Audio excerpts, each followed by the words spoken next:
Good morning student, कैसे हो आप लोग। आशा करते हैं आप लोग घर पर होंगे, स्वस्थ होंगे, सुरक्षित होंगे। मैं राहुल सर वैभव इंग्लिश स्कूल के द्वारा इंग्लिश की ऑनलाइन क्लासेस लेके आया हूँ, जिसमें हम लोग इंग्लिश का 9th का एक टॉपिक कर रहे थे, टेंस के बारे में हमने बात की थी। टेंस कितने टाइप्स के होते हैं? 3 टाइप्स के होते हैं। प्रत्येक टेंस के कितने पार्ट? 4 पार्ट होते हैं। सबसे पहले हम प्रेजेंट टेंस के बारे में बात कर रहे थे। प्रेजेंट सिंपल की हमने स्ट्रक्चर याद की थी। सब्जेक्ट, वर्ब की फर्स्ट फॉर्म, एस या एस, ऑब्जेक्ट जो भी है ना। उसके बाद हम बात कर रहे थे कि इसके अंदर कुछ हमारी एडवर्ब्स होती है जिनको लर्न करना पड़ता है। जैसे हिस्टोरिकल इवेंट के बारे में हमने चर्चा की थी। कुछ आदेशात्मक वाक्यों के बारे में, नकारात्मक आदेशात्मक वाक्य, जहाँ पे जैसे हमने बात की थी डोंट प्लक द फ्लावर्स, है ना, पेड़ों को या फूलों को मत तोड़िए आप लोग, तो हमने उनके बारे में चर्चा की थी। आज एक चीज ध्यान रखना आप लोग, कुछ एडवर्ब्स होती है और जो कहीं पर भी आ जाए हमेशा वहां प्रेजेंट सिंपल टेंस का ही यूज होता है। उन एडवर्ब्स को आपको लर्न करना पड़ेगा और कोई ऑप्शन नहीं है। लेकिन ये जरूरी नहीं है कि आप एक साथ याद करो उनको। डेली की आप अगर उसको 4 भी याद करोगे फॉल करके, तो आपकी 16 यानी कि 4 दिन में आपकी सारी रिकवर हो जाएगी। जैसे एक वर्ड सबसे पहले आता है often, seldom, generally, usually, sometime, something,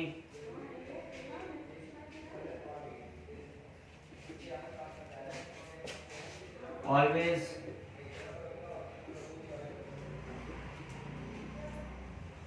regularly. और आता है आपके वर्ड जैसे कि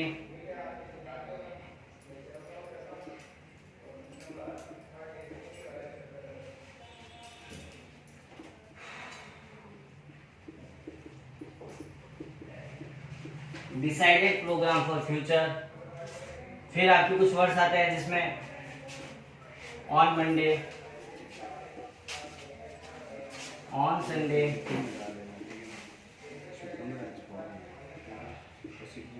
फिर आपके आते हैं students in the morning, in the evening, in the morning, in the evening,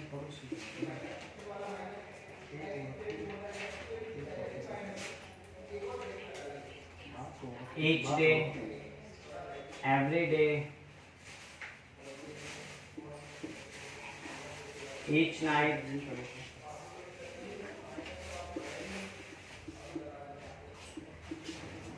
every night,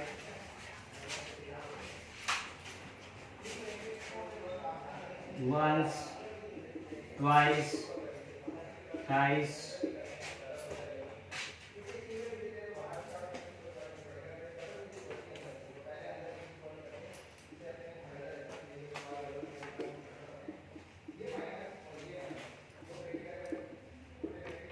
each month और एवरी मंथ। यानी कि स्टूडेंट्स आपको ये एडवर्ब्स लर्न होनी चाहिए, आपको याद होनी चाहिए। Often, seldom, generally, usually, sometime, something, always, regularly, decided program for future, on Monday, on Sunday, in the morning, in the evening, each day, every day, each night, every night, each month, every month, once, twice और thrice. ये word जहां पर भी आ जाए student, आप लोग वहां पे हमेशा प्रेजेंट सिंपल टेंस का ही यूज करना। प्रेजेंट सिंपल यानी कि वर्ब की फर्स्ट फॉर्म के साथ एस या एस। हमें ये पता है एस या एस कब लगता है, जब अगर सब्जेक्ट हमारा सिंगुलर होगा तो एस या एस लगेगा और प्लूरल होगा तो एस या एस नहीं लगेगा, है ना। एस और एस के बारे में हम बात कर चुके हैं। अब आगे आप देखिए स्टूडेंट्स, हमने प्रेजेंट सिंपल की सारी बात कर ली है। एडवर्ब्स हमने कुछ लर्न की थी, 8 to 10 हमने याद की थी। आज कुछ एडवर्ब्स और लिखी है जिसमें ये आप लोगों के लिए राइट डाउन कर लीजिए। आप इसको जल्दी से पोस्ट करके वीडियो को या फिर स्क्रीनशॉट ले लीजिए। फिर हम आगे चलते हैं हमारे प्रेजेंट कंटिन्यूअस टेंस की ओर।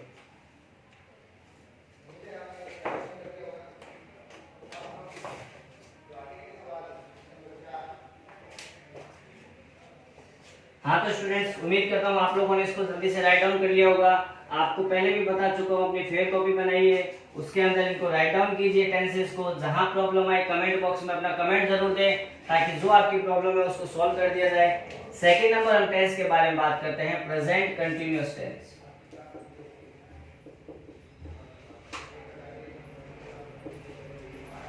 प्रेजेंट कंटिन्यूअस टेंस की स्ट्रक्चर आपको पता है। Subject is am are plus verb की फर्स्ट फॉर्म के साथ आईएनजी। अब स्टूडेंट यहाँ कंफ्यूज होते हैं कि सर इज कहाँ लगाए, एम कहाँ लगाए या फिर आर कहाँ लगाए।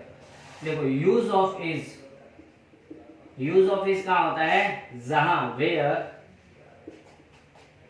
सब्जेक्ट इज सिंगुलर, जहां पे हमारा सब्जेक्ट सिंगुलर हो, यानी कि ही, शी, इट या फिर सिंगुलर नाउन। सिंगुलर नाउन यानी कि पर्सन, प्लेस या थिंग कोई भी हो सकता है, लेकिन वो सिंगुलर होना चाहिए, शर्त है। एम का यूज बहुत इजी है, हमेशा किसके साथ होता है, आई के साथ यूज होता है, और किसी के साथ नहीं होता, आई है। ओके स्टूडेंट, लास्ट बचता है यूज ऑफ आर। आर का यूज कहां होता है student, where subject is plural, जहां पे हमारा सब्जेक्ट क्या होगा स्टूडेंट्स, प्लूरल होगा। प्लूरल यानी कि बहुवचन होगा। बहुवचन में आपके वर्ड्स आते हैं जैसे आई, वी, यू, दे या फिर प्लूरल कोई भी नाउन, ये आपके प्लूरल नाउन। अगर कहीं पर भी आपको इज का यूज करना है जहां सब्जेक्ट सिंगुलर होगा, यानी कि ही, शी, इट या सिंगुलर नाउन, वहां पे इज का यूज होगा। आई के साथ हमेशा एम आता है यूज, और आर का यूज होता है जहां पे सब्जेक्ट हमारा प्लूरल, यानी कि आई, वी, यू, दे या फिर प्लूरल कोई भी नाउन हो सकता है। जैसे बॉयज हो सकता है, बॉयज आर होता है, स्टूडेंट्स आर होता है, टीचर्स आर होता है, पेरेंट्स के साथ भी आर आता है, तो पेरेंट्स में दोनों फैमिलियर होता है, मदर और आपके फादर, इसीलिए। अब बात करते हैं, देखो प्रेजेंट कंटिन्यूअस के स्ट्रक्चर में एक चीज ध्यान रखना, इसमें हमेशा सेंटेंस भी क्या आएगा, रहा है, रही है, रहे हैं, ये वर्ड के एंड में आते हैं हमेशा। जैसे मैं कह रहा हूं, मैं क्रिकेट खेल रहा हूं, मैं क्रिकेट खेल रहा हूं, यानी कि अगर हम इसकी इंग्लिश बनाए, I am playing cricket, I am playing cricket. एक चीज स्टूडेंट ध्यान रखना, प्रेजेंट कंटिन्यूअस टेंस में कार्य या इसके जो लक्षण होते हैं वो 3 प्रकार के होते हैं, यानी कि यह टेंस पास्ट में शुरू होता है,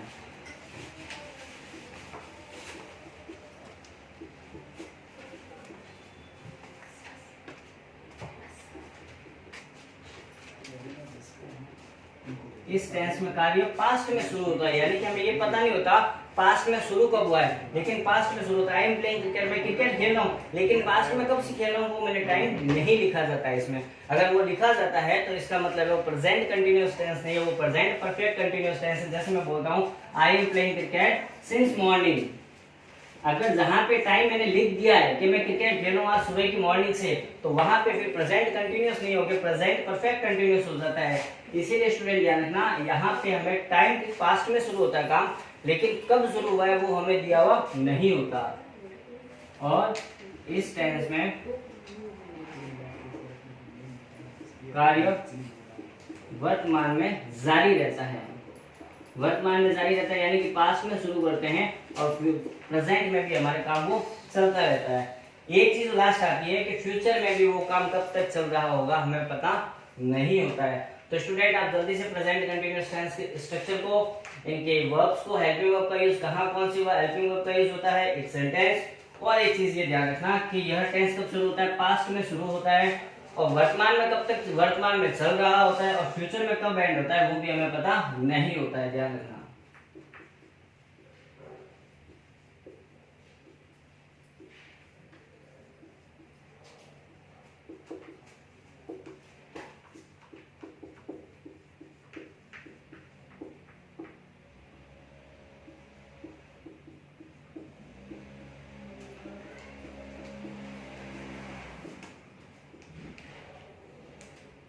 फ्यूचर में कब तक चलेगा वो हमें नहीं पता होता सेंटेंस के अंदर, कि पास्ट में तो शुरू हुआ, प्रेजेंट में चल रहा है, फ्यूचर में कब एंड होगा हमें पता नहीं होता है। प्रेजेंट कंटीन्यूअस टेंस की स्ट्रक्चर लिखी। अब हम इसकी कुछ एडवर्ब्स के बारे में और इसके कुछ सेंटेंसेस के बारे में बात करते हैं। आप जल्दी से इसको राइट डाउन कीजिए, स्क्रीनशॉट लेके इसका पोस्ट कीजिए।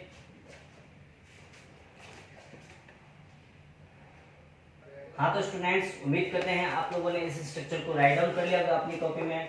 फेयर कॉपी में अच्छी तरीके से इसको राइट डाउन करें और जहां प्रॉब्लम आए आपको फिर बोल रहा हूँ कमेंट बॉक्स में अपना कमेंट जरूर दे, ताकि हमें पता लगेगा कि भाई आप लोगों के इस टॉपिक में यहाँ प्रॉब्लम आ रही है, तो आपके कमेंट बॉक्स में या आपको उसके बारे में प्रॉब्लम सॉल्व कर दी जाएगी।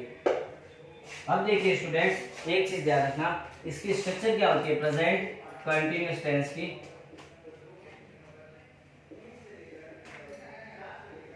Is, am, are plus V first के साथ आईएनजी, यही होता है। अब वर्ब के साथ आईएनजी लगता है, हमें ये पता नहीं होता वर्ब के साथ आईएनजी लगाएंगे। जैसे एक चीज ध्यान रखना, यदि वर्ब का अंतिम अंक कॉन्सोनेंट हो,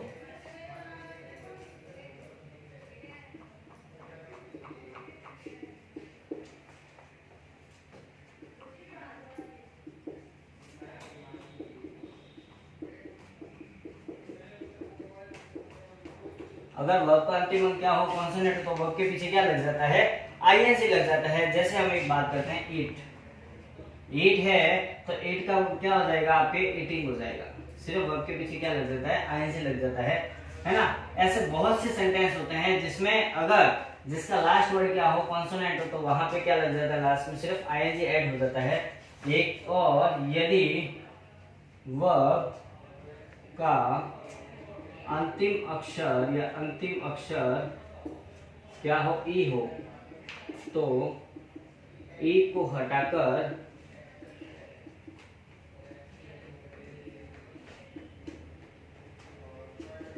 आईएनजी बन जाता है, आईएनजी लग जाता है, सॉरी। जैसे कम, कम लिखा, पीछे वर्ड ई आ गया, ई आने से क्या हो जाएगा, COM, ई को हटा दिया जाता है, ई की जगह क्या आ जाएगा, ING, कम ही हो जाता है। एग्जाम्पल ध्यान रखना ये है ना। एक चीज और ध्यान रखना, यदि वर्ब का अंतिम अक्षर कॉन्सोनेंट हो और उससे पहले वोवल यू आए, तो लास्ट वर्ड डबल हो जाता है, तो लास्ट वर्ड डबल हो जाता है।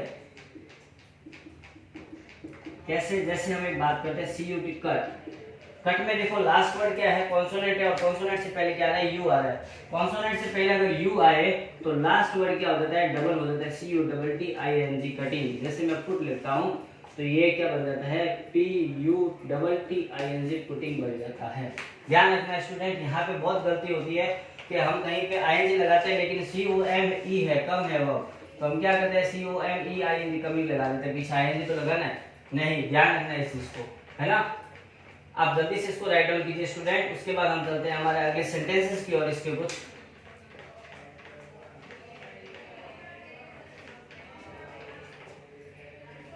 ओके स्टूडेंट, उम्मीद करता हूं आप लोगों ने इसको राइट डाउन किया होगा।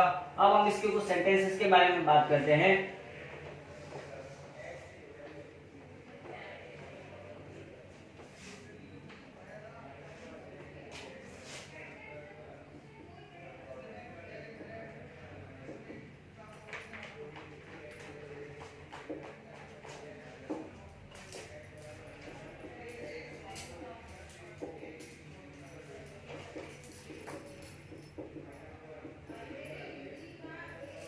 मैं पत्र लिख रहा हूं। सेकंड नंबर, तुम दौड़ रहे हो।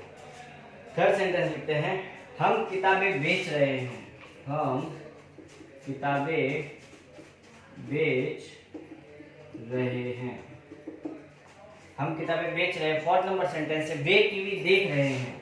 वे टीवी देख रहे हैं। वे टीवी देख रहे हैं। 5 नंबर सेंटेंस लिखते हैं, वह फुटबॉल खेल रहा है। वह फुटबॉल खेल रहा है। तो स्टूडेंट फर्स्ट सेंटेंस देखते हैं, मैं पत्र लिख रहा हूं। इसमें देखो सबसे पहले काम करने वाला कौन है, मैं हूं। यानी कि जो कार्य करने वाला होता है सेंटेंस में वो हमेशा क्या होता है, सब्जेक्ट होता है। वो हमेशा क्या होता है, सब्जेक्ट। और सेंटेंस की शुरुआत किससे होती है, सब्जेक्ट से होती है। तो मैं को इंग्लिश में क्या ला जाता है, आई। आ गया। सब्जेक्ट के बाद इज एम आर का यूज होता है। अब यहाँ पे देखो इज एम आर आई के साथ क्या आता है, हमने अभी बात की थी, आई के साथ क्या आता है, एम। क्या काम हो रहा है सेंटेंस में, सब्जेक्ट वर्ब उसके बाद ऑब्जेक्ट। वर्ब आती है, देखो सब्जेक्ट आया, इज एम आर आया, फिर वर्ब की फर्स्ट फॉर्म के साथ आएंगे। यानी वर्ब क्या है इसमें, वर्ब वो होती है जो हम कार्य कर, इस सेंटेंस में कार्य क्या हो रहा है, लिखने का कार्य हो रहा है। कार्य क्या हो रहा है, हमारा काम क्या कर रहे हैं, हम लिखने का काम करें। और लिखने को इंग्लिश में क्या कहते हैं, राइट। राइट कहते हैं। अब राइट का क्या बनेगा, देखो आईएनजी आएगा, लेकिन एक चीज ध्यान रखो, लास्ट वर्ड क्या आ रहा है, ई आ रहा है। अगर लास्ट वर्ड ई हो तो ई को हटा दिया जाता है, ई की जगह क्या आ जाता है, writing. I am writing a letter. Last में जो बचा है पत्र वो लिख देंगे, I am writing a letter. Second sentence हमने लिखा था, तुम दौड़ रहे हो। सेंटेंस में देखो काम करने वाला कौन है, यू है। जो कार्य करने वाला है वो हमें सब्जेक्ट, वो स्टार्टिंग होती है सब्जेक्ट सेंटेंस की शुरुआत में। सब्जेक्ट आता है, सब्जेक्ट क्या है, तुम दौड़ रहे हो। यू के साथ देखो हेल्पिंग वर्ब क्या आएगी, इज एम आर के साथ आ रहेगी, हमने बात की थी। अब क्या काम हो रहा है सेंटेंस में, दौड़ने का काम हो रहा है। दौड़ने को इंग्लिश में क्या कहते हैं, रनिंग कहते हैं, रन कहते हैं। और देखो कॉन्सोनेंट, कॉन्सोनेंट से पहले क्या आ गया, यू। कॉन्सोनेंट से पहले यू आ जाए तो लास्ट वर्ड क्या हो जाता है, double. You are running. Next sentence, हम किताबें बेच रहे हैं। इसमें काम कौन कर रहा है, हम कर रहे हैं। हमको इंग्लिश में क्या कहते हैं, वी। वी के साथ हेल्पिंग वर्ब देखो इस में से क्या आता है स्टूडेंट्स, वी आर, है ना। अब देखो उसके बाद क्या आती है, वर्ब। वर्ब क्या हो रही है इसमें, बेचने का काम हो रहा है। बेचने को इंग्लिश में क्या कहते हैं स्टूडेंट, सेल कहते हैं। बेचने को इंग्लिश में क्या कहते हैं, सेल, पीछे आएंगे। वी आर सेलिंग, क्या बेच रहे हैं हम लोग, किताबें बेच रहे हैं। किताबों को इंग्लिश में क्या कहा जाता है, बुक्स कहा जाता है। किताब होती तो अ बुक लिखते, लेकिन यहाँ पे किताबें है एक से ज्यादा, इसलिए यहाँ पे क्या लग जाएगा, बुक्स लग जाएगा, ध्यान रखना। We are selling books. वे टीवी देख रहे हैं। इसमें देखो काम कौन कर रहा है, वे कर रहे हैं। वे को इंग्लिश में क्या ला जाता है, दे। दे के साथ क्या लगेगा इस में से, आर। क्या काम कर रहे हैं इस सेंटेंस में, देखने का। देखने को इंग्लिश में क्या कहते हैं स्टूडेंट्स, वॉच कहते हैं। ध्यान रखना किसी चीज को, वॉच, है ना। They are watch. अब देखो लास्ट वर्ड क्या है, कॉन्सोनेंट है तो पीछे क्या लग जाएगा, आईएनजी। दे आर वॉचिंग, क्या देख रहे हैं, टीवी देख रहे हैं, टेलीविजन तो TV. They are watching TV. Last sentence है स्टूडेंट्स, वह फुटबॉल खेल रहा है। काम करने वाला कौन है, वह है। वह को इंग्लिश में क्या कहते हैं, ही के साथ इज में से क्या आएगा, इज। क्या काम हो रहा है स्टूडेंट्स, खेलने का। खेलने को इंग्लिश में क्या कहते हैं, प्लेइंग। ही इज प्लेइंग, क्या खेल रहा है, फुटबॉल, तो ही इज प्लेइंग फुटबॉल। हाँ तो स्टूडेंट देखिए हमने 5 सेंटेंसेस के बारे में बात की, प्रेजेंट कंटिन्यूअस के। आप जल्दी से इनको राइट डाउन कीजिए या अपने स्क्रीनशॉट लीजिए। फिर हम आगे 3-4 सेंटेंस आपको घर पे होमवर्क के लिए देते हैं, जिससे आप लोग खुद उनको सॉल्व कीजिए, ट्राई कीजिए। कल फिर हम वापस उन्हीं सेंटेंस की ओर चर्चा करेंगे। जल्दी से आप इसको राइट डाउन कीजिए। हाँ तो स्टूडेंट जैसे कि मैं उम्मीद करता हूँ आप लोगों ने इसको राइट डाउन कर लिया होगा। हमने 5 सेंटेंसेस के बारे में बात की, इनको इंग्लिश में सेंटेंस बनाए। अब मैं आपको घर से कुछ सेंटेंसेस दे रहा हूँ, आप लोग घर पे ट्राई कीजिए उसकी इंग्लिश बनाने की, प्रेजेंट कंटिन्यूअस में। ध्यान रखना प्रेजेंट कंटिन्यूअस में स्ट्रक्चर बनानी है आपको। सबसे पहले सेंटेंस लिखिए, वह स्कूल जा रही है। फर्स्ट एग्जाम्पल होमवर्क, वह स्कूल जा रही है। वह स्कूल जा रही है। सेकेंड नंबर सेंटेंस स्टूडेंट्स लिखिए आप लोग, सीता भोजन पका रही है। सीता भोजन पका रही है। सीता भोजन पका रही है। थर्ड नंबर सेंटेंस लिखिए स्टूडेंट्स, विद्यार्थी हंस रहे हैं। विद्यार्थी हंस रहे हैं। विद्यार्थी हंस रहे हैं। तुम कमरे में बैठे हुए हो। तुम कमरे में बैठे हुए हो। और लास्ट सेंटेंस लिखिए स्टूडेंट आप लोग, गीता कमरे में सोई हुई है। गीता कमरे में सोई हुई है। देखो हमने बात की थी जिसका लास्ट वर्ड हिंदी में क्या आएगा, रहा है, रही है, रहे आएंगे। एक चीज और ध्यान रखना, लास्ट में हुए हैं, हुई है या हुआ है ये भी आ सकता है, ध्यान रखना। लास्ट में क्या आ सकता है, साथ में हुआ है, हुई है और हुए हैं, ये भी वर्ड आ सकते हैं। तो स्टूडेंट आप इन 5 एग्जाम्पल को घर पे ट्राई कीजिएगा। प्रेजेंट कंटिन्यूअस के यानी कि सब्जेक्ट इजेमार वर्ब की फर्स्ट फॉर्म के साथ आएगी और जो इसके बारे में बात हो रही है वो लास्ट में लिखेंगे। ठीक है स्टूडेंट, उम्मीद कर रहा हूँ आप लोगों को समझ में आया होगा। आप कमेंट बॉक्स में अपना कमेंट जरूर दें। Okay students, good bye.